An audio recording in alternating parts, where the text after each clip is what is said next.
Hello guys, good morning. आज के session में आइए बात करते हैं पेंशन पे। क्या है पेंशन? तो सबसे पहले बात करते हैं कि पेंशन जो है ये किस प्रकार की प्रक्रिया है, कैसी प्रणाली है। तो किसी क्षेत्र में, विशेष क्षेत्र में, किसी कंपनी में देश के लिए अपनी लाइफ का अधिकांश समय देने के उपलक्ष्य में जीवन के अंतिम चरणों को सरल करने के लिए, या कहें कि रिटायरमेंट के बाद जब व्यक्ति थक जाता है और अपनी सेवा से सेवानिवृत्त कर दिया जाता है, तो उसके जीवन यापन के लिए दिए जाने वाली मासिक राशि पेंशन कहलाती है। और अगर ये पेंशन है तो इसका शुरुआत कहाँ से हुई, इसका उदय कहाँ से हुआ? तो जानते हैं कि सबसे पहले जब राजतंत्र हुआ करता था, तो राजतंत्र में किसी को पेंशन की व्यवस्था नहीं थी। लोग तब तक काम करते थे जब तक उनका शरीर काम करता था। तो सबसे पहले पेंशन की बात करें तो 1600 के दशक में यूनाइटेड किंगडम में पहली सिविल सेवा पेंशन 1684 में पोर्ट ऑफ लैंड में एक वरिष्ठ अधिकारी के बीमार होने पर उसके उत्तराधिकारी को 80 यूरो के वेतन पर नियुक्त किया गया, जिसमें से 80 यूरो में से 40 यूरो का भुगतान उस वरिष्ठ अधिकारी को किया जाता था, जिससे वो अपने जीवन यापन और अपने इलाज की व्यवस्था कर सके। और यहीं से पेंशन व्यवस्था का शुरुआत हुई। अब 80 यूरो में 40 यूरो उसको दिया जा रहा था, तो 50% की प्रक्रिया का शुरुआत वहीं से हुआ। यह सिस्टम दूसरे क्षेत्रों में भी पनपा और 1760 से 1770 के दशक में इसमें महत्वपूर्ण विकास हुआ। 1847 में 200 वरिष्ठ कप्तानों की हालत ऐसी हो गई थी, याद करिए ये नौसैनिकों के बारे में है, जहाँ पे उनकी हालत ऐसी हो गई थी कि वो समुद्र में नहीं जा सकते थे। तब उन्हें प्रमोट करके रियर एडमिरल बना दिया और 50% के पेंशन पर रखा गया।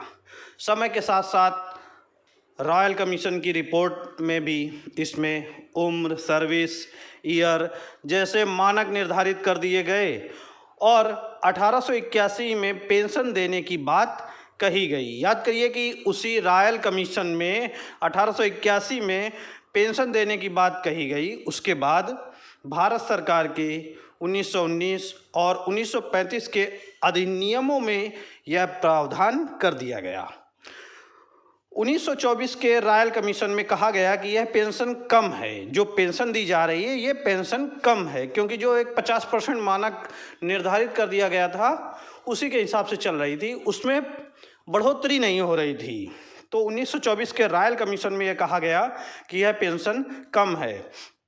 इसमें वरिष्ठ अधिकारियों और राज्यपालों को क्रमशः 50 यूरो व 100 यूरो बढ़ाकर वरिष्ठ अधिकारियों का 1250 यूरो और राज्यपालों का 1500 यूरो कर दिया गया, तथा 11.5 साल पूरा करने वाले हाई कोर्ट के जजों को भी 1200 यूरो की पेंशन दी जानी शुरू कर दी गई।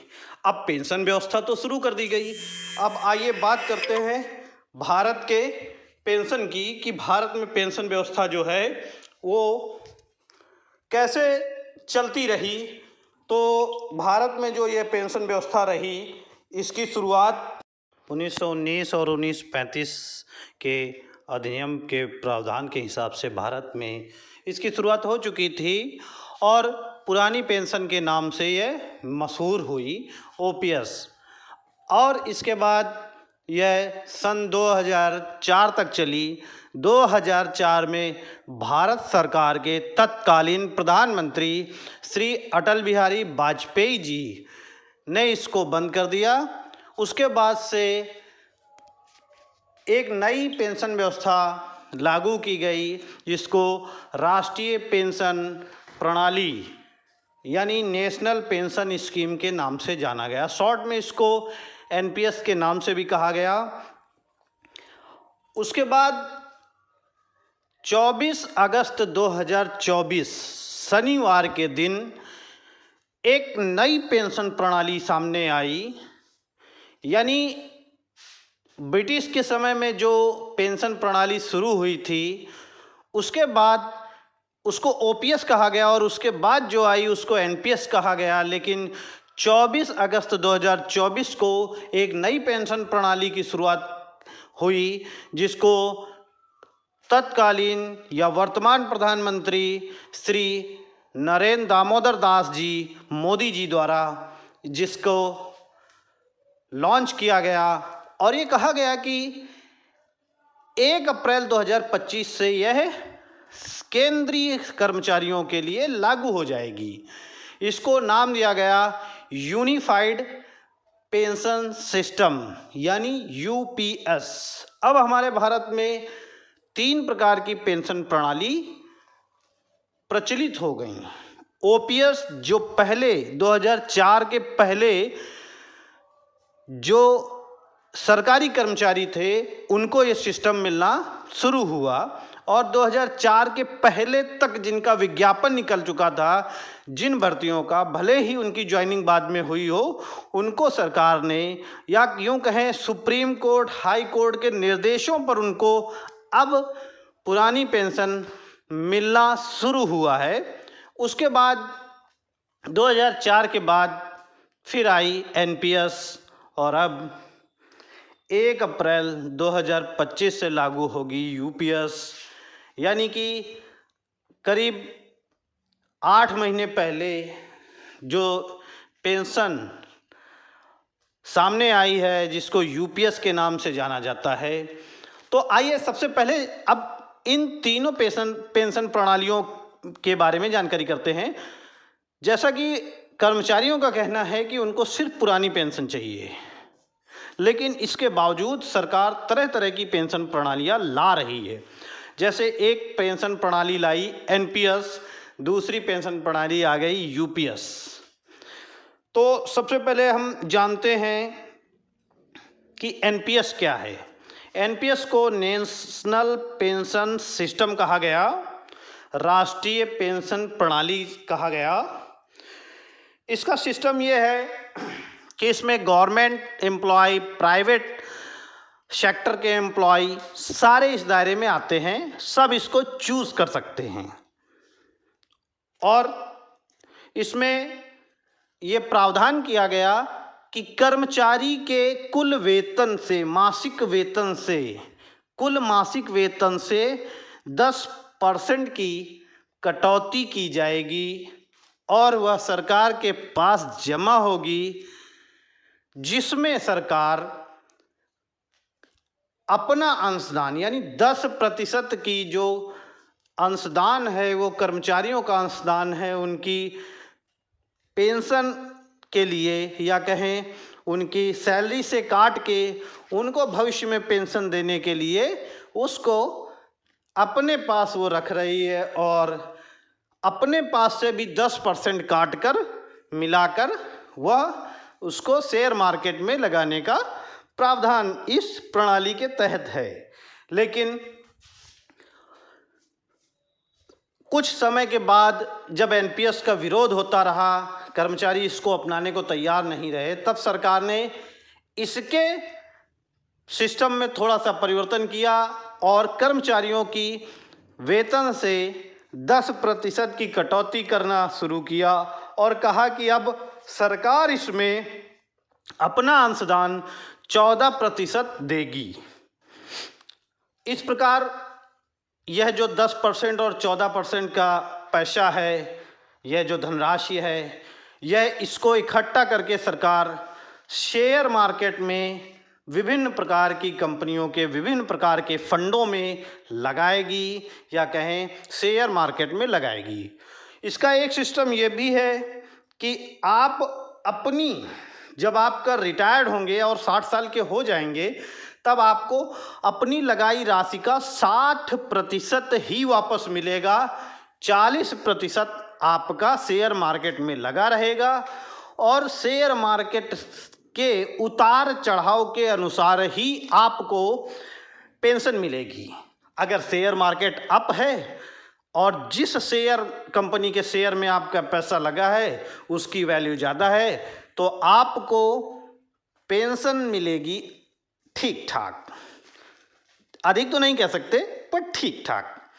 और अगर उसका नॉर्मल या नॉर्मल से नीचे रहा तो आपके हाथ में कुछ नहीं आएगा।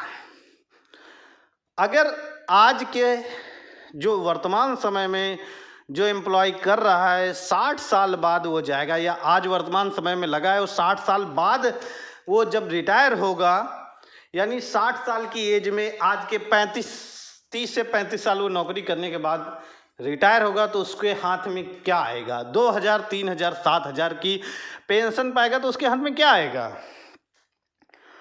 और इसी शेयर मार्केट के उतार चढ़ाव के हिसाब से आपको पेंशन मिलेगी। अब आइए देखते हैं कि एनपीएस जब नकारी गई और सरकार ने अपना यू टर्न लेते हुए यूपीएस लागू की, जो प्रावधान दिए इस प्रणाली में, उसको एक बार देखते हैं। यह जो यूपीएस सिस्टम है, अब इसमें सिर्फ गवर्नमेंट एम्प्लॉय लिए गए हैं। इसके पहले एनपीएस में प्राइवेट एम्प्लॉय और गवर्नमेंट दोनों एम्प्लॉयज़ के लिए था, लेकिन यहाँ पे सिर्फ गवर्नमेंट एम्प्लॉयज़ लिए गए हैं। इसमें भी एनपीएस की तरह 10% उनके मूल मासिक वेतन से कटौती होगी, यानी कर्मचारियों की तनख्वाह से, उनके सैलरी से 10% की कटौती होगी। इस बार सरकार ने थोड़ा सा इस यूपीएस में अपना दिल बड़ा किया, बोले अब हम इसमें 14% नहीं, 18.50% इसमें अपना अंशदान देंगे, यानी 4.5% का अंशदान बढ़ा दिया। और बढ़ाने के बाद ये पैसा सरकार अपने पास रखेगी। अब शेयर मार्केट के हिसाब से, उतार चढ़ाव के हिसाब से आपको सैलरी नहीं मिलेगी, लेकिन ये सरकार अपने हिसाब से अपने पास रखेगी और आपको एक निश्चित पेंशन देगी।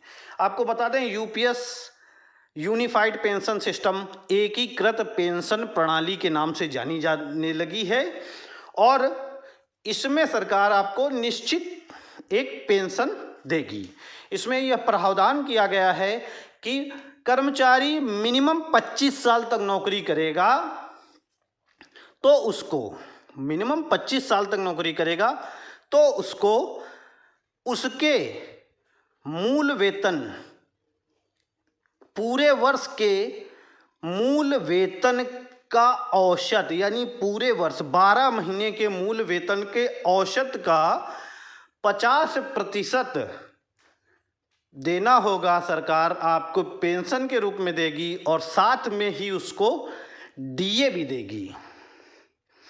डीए, जिसको डेयरनेस अलाउंस बोलते हैं, इस बार इसका नाम बदला है थोड़ा सा, लेकिन कहते हैं कि आप अगर गवर्नमेंट जॉब में हैं तो आपको डेयरनेस अलाउंस कहा जाता है, लेकिन जब आप रिटायर हो जाते हैं तो आपकी पेंशन में जो मिलता है वो डेयरनेस रिलीफ कहलाता है, तो इसको डेयरनेस रिलीफ कहा गया है।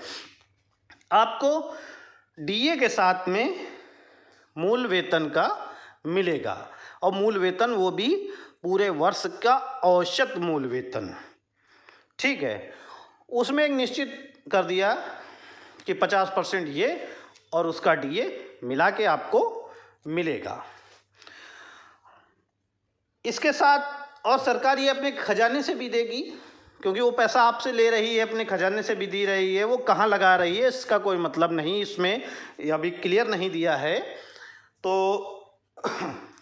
इसके बाद आपको वो पेंशन देगी। लेकिन अगर आपकी प्रश्न ये है कि अगर आपकी 25 साल नौकरी पूरी नहीं हो रही है, कम हो रही, तब आपको क्या मिलेगा?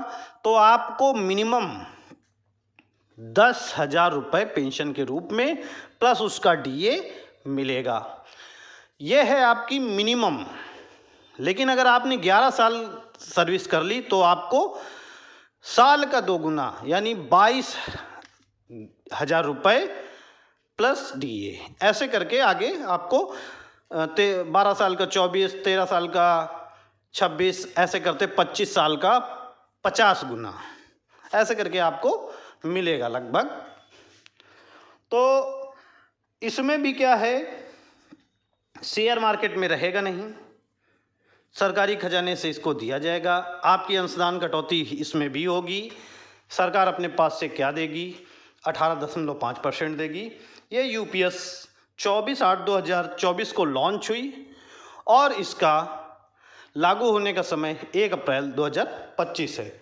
इसके पहले एनपीएस 2004 के बाद के लोगों पर लागू हुई और संभवतः यह 2014 के बाद प्रक्रिया में आई। अब बात करते हैं ओपीएस की, जिसकी डिमांड सारे कर्मचारी कर रहे हैं। तो ओपीएस जो है उसको ओल्ड पेंशन स्कीम कहते हैं, पुरानी पेंशन प्रणाली कहते हैं, बुढ़ापे की लाठी कहते हैं, जो बहुत प्रचलित है, जो ब्रिटिश टाइम से चली आ रही है। और इसमें एक अच्छा सिस्टम है। यह सिर्फ गवर्नमेंट एम्प्लॉय के लिए है। इसमें गवर्नमेंट एम्प्लॉय के अंशदान बिल्कुल नहीं है, 0% कटौती है, 1 पैसा उसकी सैलरी से नहीं कटता है। जीपीएफ जो जमा होता है वो पूरा रिटर्न होता है। सरकारी खजाने से यह दी जाती है और इसमें शेयर मार्केट का कोई प्रावधान नहीं है। और यह 1881 में यूनाइटेड किंगडम में शुरू हुई, भारत में 1924 के रॉयल कमीशन से इसकी शुरुआत हुई। अब बात करते हैं कि जो एनपीएस है, यूपीएस है और ओपीएस है, इसमें मेन मुद्दा क्या है? एनपीएस कोई जो है उसमें कोई पेंशन नहीं है, कोई पेंशन नहीं, नाम मात्र की है, वो शेयर मार्केट के अधीन है। ओपीएस कुछ हद तक है, लेकिन इसमें भी कर्मचारी की कटौती हो रही। वो कर्मचारी जो अपना जीवन का संपूर्ण दे चुका है, आप उसके सैलरी से काट के उसी को दे रहे हैं, जबकि आपके अधीन अपने देश के प्रति वो करता रहा, अपना जीवन दिया, सैलरी ली, लेकिन अपना समय भी दिया। उसके लिए सबसे बेहतरीन प्रणाली जो है वो ओपीएस है। और बात करते हैं कि अगर ओपीएस सही नहीं है या यूपीएस सही है, तो वर्तमान की स्थिति ये है कि वर्तमान में जितने उच्च पदों के नौकरियां हैं, सर्विस हैं, यहाँ तक की बात करें कि भारत में जितने माननीय हैं, हमारे न्यायाधीश, हमारे सांसद, चाहे राज्यसभा हो चाहे लोकसभा के हों, हमारे विधायक विधान परिषद हों या विधानसभा के हों, हमारे प्रधानों को यदि पेंशन मिलती है, हमारे मंत्रियों को यदि पेंशन मिलती है, सारे पुरानी पेंशन प्रणाली से आच्छादित हैं। अभी तक एनपीएस किसी ने अपनाया नहीं, यूपीएस कोई लेगा नहीं, सबको ओपीएस अच्छी लगती है। और सबसे बड़ी यह बात यह है कि हमारे पूर्व प्रधानमंत्री आदरणीय श्री अटल बिहारी वाजपेयी जी ने भी अपनी अंतिम सांस तक इस पुरानी पेंशन से अपना जीवन निर्वाह और अपना इलाज कराया, जिन्होंने पुरानी पेंशन को समाप्त करके नवीन पेंशन, नई पेंशन, राष्ट्रीय पेंशन प्रणाली लागू की थी। अब एक सबसे बड़ा मुद्दा आता है कि क्या इतना है और भारत के एम्प्लॉयज़ को पुरानी पेंशन इतना बोझ गवर्नमेंट के ऊपर पड़ जाएगा, तो गवर्नमेंट कैसे इसको बियर करेगी, कैसे इसको करेगी? तो अभी फरवरी में जो बजट आया था, या कहें उसके बाद जब हमारा अंतरिम बजट आया, अंतिम बजट जो हमारा 23 जुलाई 2024 को आया, उसमें एक डेटा दिया गया था, मैंने समाचार पत्रों में भी देखा था, आप लोग अध्ययन करिए क्योंकि ये अध्ययन का सिस्टम है। उसमें ये दिया गया था कि जो इनकम टैक्स से, जो सैलरी से इनकम या विभिन्न प्रकार के उससे इनकम टैक्स से जो पैसा गवर्नमेंट खजाने में जा रहा है, वो टोटल आय का, गवर्नमेंट की टोटल आय का 19% है। और जिसको सिर्फ इनकम टैक्स, जीएसटी वगैरह नहीं, सिर्फ इनकम टैक्स से जो आया वो 19% आया। और सरकार पेंशन के रूप में जो खर्च कर रही है वो मात्र 4% है, जिसमें सारी प्रकार की पेंशन्स हैं। चूँकि गवर्नमेंट एम्प्लॉय जो पुराने हैं उन्हीं को मिल रहा है, नए को मिल नहीं रहा है। इसके अलावा सांसदों, विधायकों, माननीय जजों और वरिष्ठ जितने अधिकारी हैं, प्रोफेसर्स, उन सबको जो दिया जा रहा है मात्र 4% व्यय किया जा रहा है। यह एक डाटा है। तो जिनसे हम 19% कलेक्ट कर रहे हैं उनको भी नहीं दे रहे हैं, दे किसी और को रहे हैं, वो भी 4%। तो हमारा एनपीएस, यूपीएस और ओपीएस पे समानता और अंतर क्लियर हो गया है। मिलते हैं अगले नेक्स्ट वीडियो में, तब तक के लिए नमस्कार।